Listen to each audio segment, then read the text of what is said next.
Today, the subcommittee will examine a serious growing threat to public safety and the rule of law: the issuance of non-domiciled commercial driver's license to illegal aliens unlawfully present in the United States. Commercial truck drivers are the backbone of the American economy. Every day, they transport food, fuel, medicine, and other critical supplies all across the United States and enable everyday life to continue without disruption. Currently, federal law, individual states are responsible for issuance of CDLs, but they must do so in strict compliance with the standards set by the Federal Motor Carrier Safety Administration. The FMCSA requires that for a state to issue a non-domiciled CDL, they must require the individual be legally present in the United States and meet minimum standards for testing, identity, and verification. The FMCSA also recognizes that non-citizens have a basic understanding of the English language to read and understand road signs. Yet recent Department of Transportation audits have revealed alarming failures by many states to comply with these requirements. For example, in Illinois, 1 in 5 non-domicile CDLs failed to meet federal standards.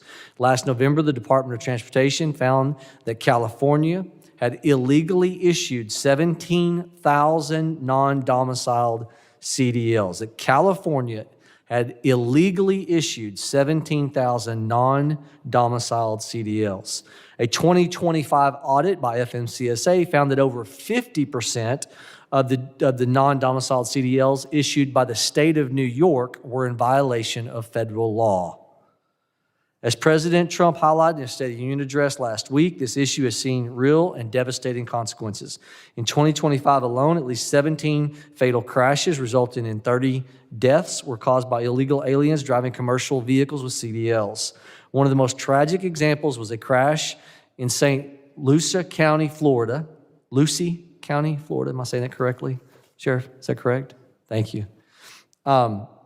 An illegal alien from India failed the CDL test 10 times in the span of 2 months. I want to repeat that. This accident occurred in your county.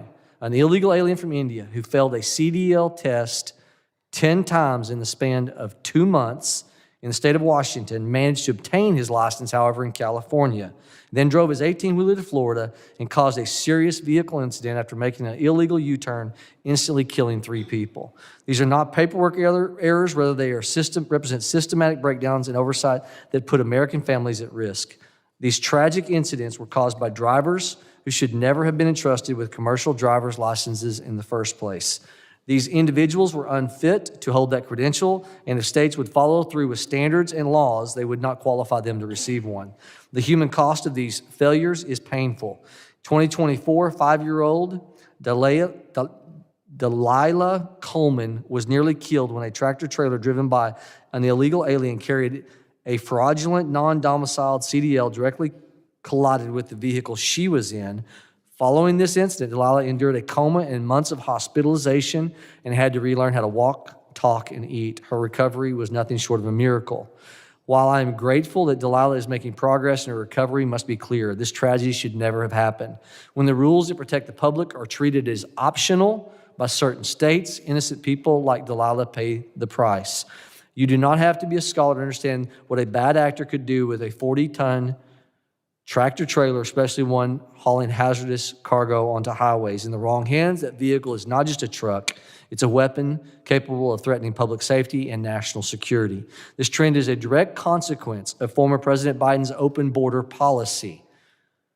President Biden claimed to have created more than 870,000 new CDL holders in his first year in office. The non-domiciled element, absolutely a part of that. 870,000 in 1 year. In contrast, the Trump administration has been working diligently to combat this issue, taking several critical steps in recent months to restore accountability and compliance with federal laws. This includes a final rule issued in February by the Department of Transportation, significantly tightens eligibility standards for receiving non-domiciled commercial driver's licenses. Additionally, the Department of Homeland Security has increased its coordination with many states, looking to crack down on illegal aliens driving commercial vehicles, launching several successful operations in Indiana and my home state of Oklahoma, also Texas and Wyoming, to name a few. Finally, some states like Oklahoma have taken steps to introduce legislation to combat this problem. Model legislation. In May of last year, Oklahoma passed the Oklahoma Secure Roads and Safe Trucking Act, authored by State Senator Kendall Sakariri and State Representative Jonathan Wilk. which increases the threshold of non-domiciled CDLs and requires that an individual provide proof of foreign citizenship and valid work visa and demonstrate English language proficiency.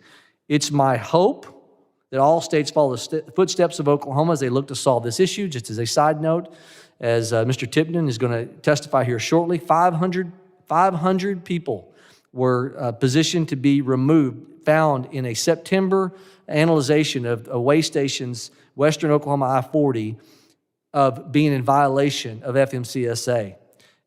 500 in Oklahoma in a very short time frame, showing how people coming through our state following suit of this change of statute is something that every state ought to be looking to replicate, every governor, because of the tens of thousands of these commercial truck drivers that are on the roads coming through your state.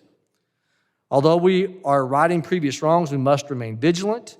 We must make sure the states enforce the law, keep license out of the hands of unqualified people who are unlawfully present. It's not a matter only of public safety, but a matter of national security.